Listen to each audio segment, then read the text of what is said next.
Is there a message of necessity at the desk? There is a message of necessity at the desk. Move to accept the message of necessity. The message is accepted. Welcome back to another episode of Messages of Necessity. As always, my name is James, and I'm here to go over a few of the key stories in New York that the Empire Center is following. Earlier this month, hospitals and nursing homes told state lawmakers that they faced a dire financial crisis and pleaded for more money from the state budget. Shortly thereafter, however, 90 downstate institutions approved a big wage hike for members of a healthcare labor union after reopening a contract that wasn't due to expire for another 18 months. The extended contract would more than double increases in the current contract, which were already 3% each in October 2023 and in 2024. The Empire Center and the Institute for Free Speech have sent a formal demand letter to the Office of the New York Attorney General to stop ongoing First Amendment violations. Pursuant to a 2021 SCOTUS ruling in AFP v. Bonta, states cannot force charitable organizations to disclose certain federal tax documents. But late last year, it was revealed that the OAG had not destroyed those sensitive documents after a Schedule B was published in a Politico article. The Empire Center filed several FOIL requests demanding answers after the leak, and still has not received any information months later. And last, as we continue to follow the CLCPA, according to a new Siena College poll, nearly 4 years after its passage, most New Yorkers still aren't familiar with the Climate Act. And despite supporting aggressive action to reduce the state's greenhouse gas emissions, willingness to pay the associated costs of the Climate Act is low, and respondents were conflicted about the mandated transition from natural gas to electrification. For more Empire insights into what's going on in New York, check out our blog at empirecenter.org. And now here's Debbie with a great interview. Hello, everyone, and welcome back to another episode of Messages of Necessity. Today, we are speaking with somebody who has quite a commitment to the Empire Center and has really been an important part of the work that we do.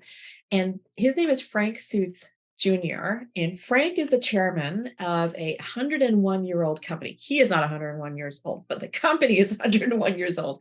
And it's a privately owned company. It's going to remain privately owned. It's Suit-Kote Corporation, and it works in transportation. We're going to learn more about the company, but also about what a company like that has a long, rich history in New York, what they're facing and what their challenges are and where they're optimistic. So welcome to the show, Frank. Thank you, Debbie. My pleasure. So let's start with the Empire Center, because I'm so proud to be a fellow board member alongside you. You've been involved with the Empire Center for quite some time. How did you get involved with the Empire Center? What made that happen? I was privileged to be in the audience when E.J. McMahon gave a presentation about the Empire Center, a little over a decade ago, perhaps, and I really appreciated, the values and the truths that were spoken, and and those values and that truth is, I think, part of the integrity that we have at our company here. So I connected with his messaging. Mm-hmm. Mm-hmm. EJ, just for the audience, EJ McMahon was the founder of the Empire Center, the original leader for the center, and now Tim Hofer has stepped in. So I'm really curious about being a business owner in Albany, especially in upstate, because we don't actually hear a lot about what those companies are experiencing. Now, our office is in Albany, so we are at the Capitol. But how does the decisions out of Albany affect your company, and what is that interaction like? The transportation business, our local roads and bridges are very dependent on state and federal funding, and maybe even more so in New York State than other states because of the cost of doing business here. But so because of the dependence on Albany and Washington, and transportation funding, historically and typically, our industry has been served well from a financial perspective. In other words, there's there's historically been a focus on the capital for local roads and bridges. So whether or not I approve of government spending or not is a whole nother issue, because from a personal perspective, I'm a fiscal conservative. Mm-hmm. From a business standpoint of view, the available funding is helpful to our company and helpful to us as an employer, and we do our best to move capital from our earnings to in investment in our company for the future, mm-hmm. and for our employees. Mm-hmm. So the funding has been pretty strong, and currently we're in a strong position. Our industry is that is, and as a result of the federal transportation bill, and then it's got to get through Albany and ultimately out to the municipalities in the street. Our core business does business with the municipalities in New York State. So we're very connected to the local level of the transportation industry. So what does your company do exactly with roads? We're in the highway business. Yeah. We build roads, we pave roads, we preserve roads, all types of roads, from the New York State Thruway to a little village street, to a county highway, state highways. Every level of highway in New York and Pennsylvania, we participate in. Wow. So I'm curious how the transportation industry in New York has evolved over the history of your company. So over 100 years, what are some of the observations that you've had about how the industry has evolved, or your company has had? In New York State, being obviously a Northeast city or Northeast state, with a very old infrastructure, so much of our transportation system is deteriorating, underneath what you drive on. For example, the New York State Thruway is, call it a 75-year-old pavement that was designed originally for 50 years of service. As is the interstate system. Everything is really getting to the point where it's structurally deficient. And even in our cities, all the pipes and sewers and everything under the ground that we don't see really is crumbling as we speak, which was originally what the plan was for the federal infrastructure bill, but that fell well short of that. I see. Well, that's a serious issue. But it's very, very serious. And I have the pleasure of observing these challenges that our society faces on all levels, from, for example, the New York State Thruway down to a little town road, that the farmers need to get their milk and their crops to the marketplace. Mm-hmm. So let me ask you, because often people think of New York as having two parts, right? There's downstate and there's upstate. How does this issue around transportation play out with the upstate downstate dynamic? There's definitely two parts. Okay. Upstate and downstate, no different than New York is to New York City as Chicago is to Illinois. Yeah. The population and the political power is in New York City, downstate. And that's logical. Mm-hmm. And again, I can't complain, from a funding perspective relative to upstate. But certainly because the money and the power is downstate, and there's dramatically different conditions that exist downstate. I think there's not a great appreciation for the challenges that we face up here, because up here, the local road system is 85% of all the miles of road in New York State. That downstate, they've got very few miles, more people, but few miles. We have miles and miles and miles. So 85%, that's what we pay attention to. And, I think, from a spending perspective, Albany does a decent job at supporting, the infrastructure in upstate New York. It's occurring to me that another difference is that downstate, you have other options alongside the roads, right? And the bridges. You have the trains and, the boats even on the Hudson. Upstate, we're dependent on our roads. It's not as though you can, catch a train from one corner to another, or even a plane from one corner to another, unless you own one.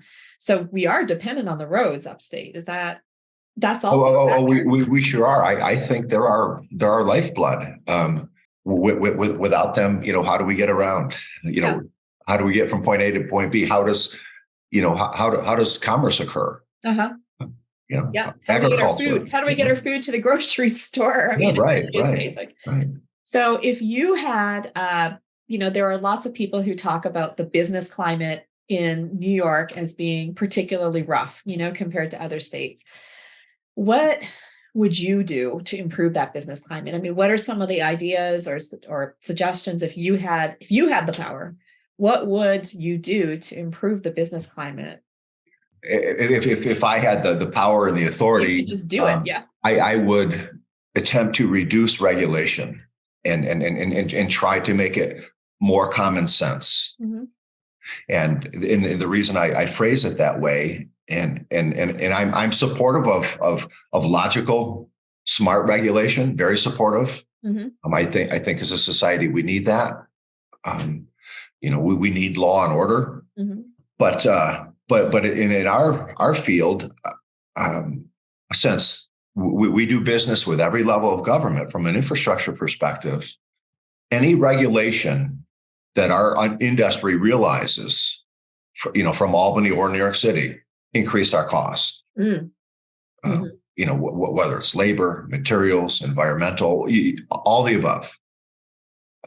Increase our costs. So we are forced as an industry to pass on those costs to the taxpayer, which we're also one of.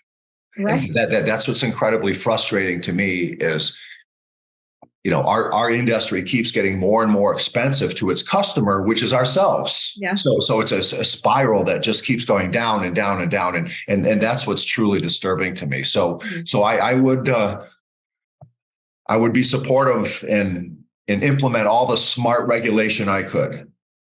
So, okay, that's a really important relationship that I'm not sure is obvious, right? So you have regulation that increases costs for the industry that is providing the service to the taxpayer who is funding the infrastructure so this cycle. So what's the end game? What is the end game? So sometimes, I made the comment earlier that the federal infrastructure bill didn't do what it was supposed to do, and that's because of the cost.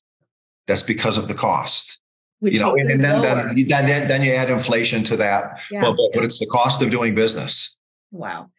So one of the things people, once they realize this relationship, it's almost like, where do you start to roll back regulation? Because it is such a complex and interwoven system. Mm-hmm. Do you believe it's possible for us to start rolling back regulations on transportation? I'm an optimist, Uh-huh. and I hopefully a realistic optimist. I believe that we have limited power as individuals, but I still think that if we all wake up every morning and go to work and try to do the right thing for people, that positive change can occur. I know that's a kind of a fluffy, general, reaction or comment to your question, but what are our options? I don't have the option to move. Yeah. I don't have the option to go to another state like our children. Mm-hmm. My children are gone. And many other children from families are gone too. And we know that's a problem facing New York State. But in our industry, we have plants, we have facilities, we have aggregate mines for construction, building and transportation construction. We can't move those. We can't relocate. It's not like taking our laptop and going and sitting on a beach someplace. Right. This is not a digital nomad industry. That is for Yeah, sure. no. Yeah. We are physical. We are here. And so how do we live with all that? Yeah. Try to make good decisions every day. Yeah. Well, it is actually incredibly inspiring to hear you be this optimistic about the fact that we can make better decisions and good decisions. I think that's an important orientation that all of us need to hold on to, that it is possible and we can do it. And there are places to start. We have to just look for them. Frank, I really appreciate you really bringing that to light for our audience, because I think we drive the roads and we don't think about everything that is involved in maintaining, building, and ensuring those roads are safe. And your company is doing that. So I have one last question for you, and I'm really curious of the answer. So there's one road that you would pick in the state that folks may not know, but is an absolutely beautiful drive. What road would that be? Well, first of all, there's many of roads that are a beautiful drive, and specifically the ones that Suit-Kote has done. But I'm going to pick Route 41, which in Cortland County, going north along the east side of Skaneateles Lake to the village of Skaneateles. There's some scenic overlooks on that route, and as a kid, I grew up on the south side of the lake, so that's just personal to me. But there's many of them, especially up here along the Finger Lakes. Yeah. It's beautiful. Well, I'm going to have to look that one up and make sure that it's a destination that we at the Empire Center, that all of us know where that is, and maybe we'll take a trip up there and I will host you. That's awesome. All right. Well, we'll see you up there. And in the meantime, thank you for coming on the show and sharing your perspective. Thank you for your commitment. I appreciate that. My pleasure. Thanks, Frank. Yeah. So welcome back to Messages of Necessity. My name is Bill Hammond. I'm the Senior Fellow for Health Policy at the Empire Center. And today I'm going to be talking to Ken Girardin, also with the Empire Center. And our topic is the prevailing wage. We're going to be explaining what it is in a few minutes, but let's just say that I think of it as kind of the sand in the gears for all manner of public policy issues in New York State, including mass transit and infrastructure and our response to climate change. So Ken, why don't you start off by giving us the short version of what the prevailing wage is and how it works? We could probably have a fun party game just trying to name one part of public policy that isn't screwed up by New York's prevailing wage. The prevailing wage is probably the worst public policy you've never heard of in New York, partially like Bill was saying, because it touches so many different parts of what government is trying to do at either the state or local level, partially because the cost is so high, partially because there are so many bad political incentives to protect it. The long and short of prevailing wage is that it's a requirement for any state agency or local government or school district or county to pay construction union wages and benefits and follow construction union work rules on public projects. This is a policy that dates back to 1894 in New York, when the first prevailing rate law was passed. At the time, the end of the 19th century, you had a lot of immigrants coming into New York, which really was making you had all this abundant labor coming in. There was a desire by folks in Albany to have New York set an artificial floor for how much people were going to pay on public construction. And kind of the unwritten part of this was it was to make it less advantageous for immigrant workers to come in and outbid native New Yorkers and whatnot. When the federal government adopted their prevailing wage law about 30 years later, they were a lot more explicit about it. The legislative record shows it was to keep Black people from working on jobs in northern states.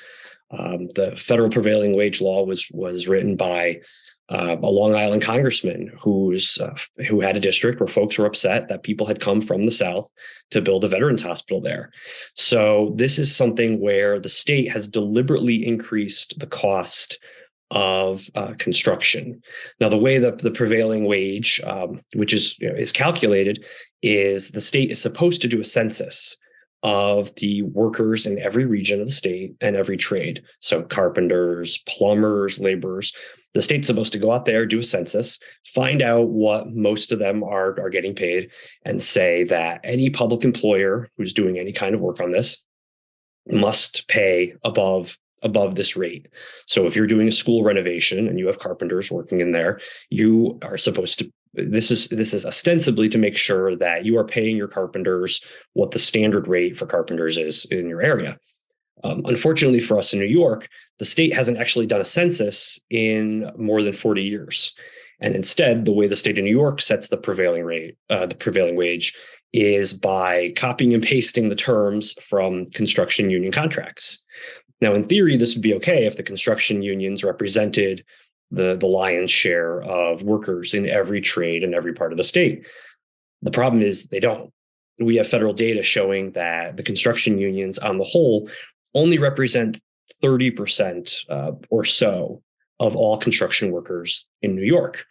So the state is kind of crossing its fingers and copying and pasting these union contract terms and saying this is what prevails in these areas.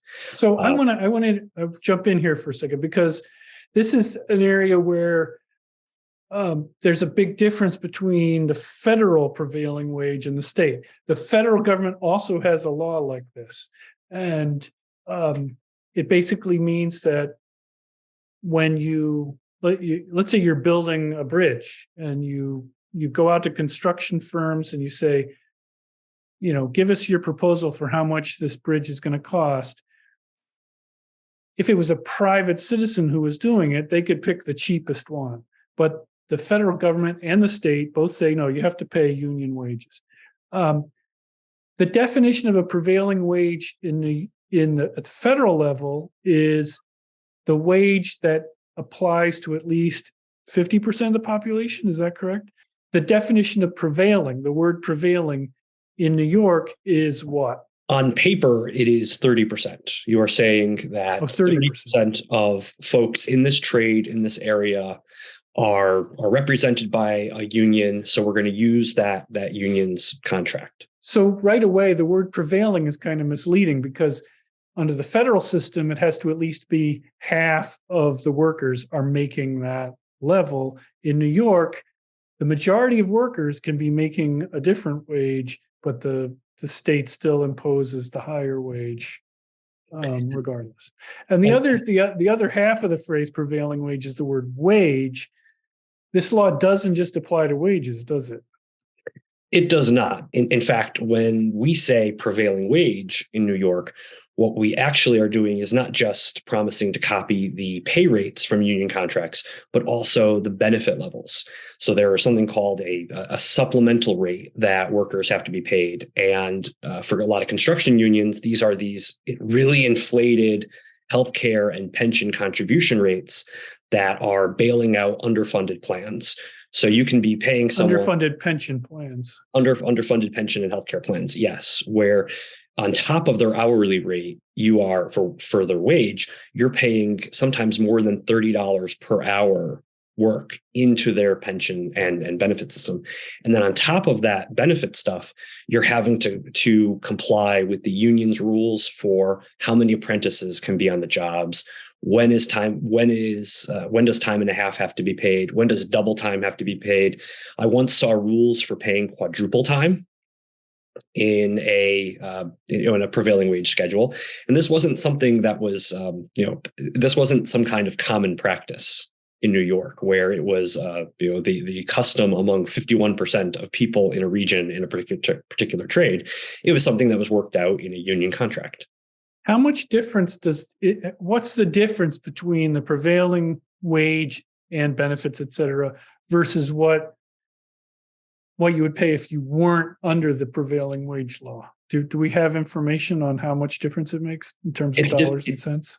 It's difficult to say, but it is significant. Sometimes it can be, like I said, because that supplemental piece is so big, that's not money that's going in directly into anyone's pockets. If you're paying If you have this $30 an hour in supplemental money that is going to pay for pensions that were already awarded years ago, that's not affecting a worker. So your gap between your rank and file folks can be $20 an hour between what would normally be paid to people, and this can be to well-paying occupations where you have non-union folks who make up the majority of the construction trade in New York.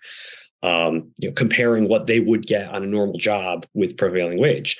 And the problem with that is that's all a premium that's added on to these public construction jobs. That's on a municipality that's laying a pipe, that's on the MTA trying to build a subway tunnel.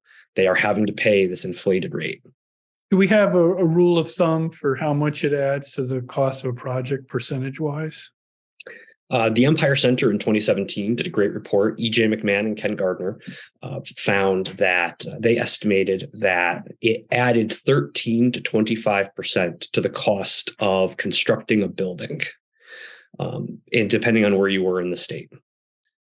I think I saw a story out of Buffalo where they're getting ready to build a new football stadium. It's getting a lot of state aid, something approaching $1 billion. And as a result, it's subject to prevailing wage. Am I correct? And one of the complaints is that because of the prevailing wage law and because of the basically requiring the use of union labor, that you're not going to be employing local people on the project. How does that work? Does it result in the use? I mean, it would be ironic because originally it was supposed to prevent the use of immigrant labor, but now it sounds like it's incentivizing the use of laborers who aren't necessarily from the community to come in and work on the stadium. There was a crazy story about that in Saratoga County about 15 years ago, where the state of New York using a few different policies, essentially steered work to unionized construction firms building a fab in Malta, the Global Foundry site, and they barred a major contractor that was 10 miles away from the site from bidding on the job because they put all these union mandates on it. Well, the general contractor, I believe, ended up coming from Maryland and bringing a bunch of folks there too. So it's not surprising that you have these perverse effects when you go and try to rig the system this way. And we start out by talking about how this affects a wide range of public policy initiatives. We talked about the Buffalo Stadium. It's for entertainment purposes, but we have this huge push right now to transform our energy system. And that involves building all kinds of generating facilities, windmills, solar arrays, but also the infrastructure to connect those generating facilities to our homes. So transmission lines. Is all of that construction, which is going to cost billions and billions of dollars, is all of that covered by prevailing wage?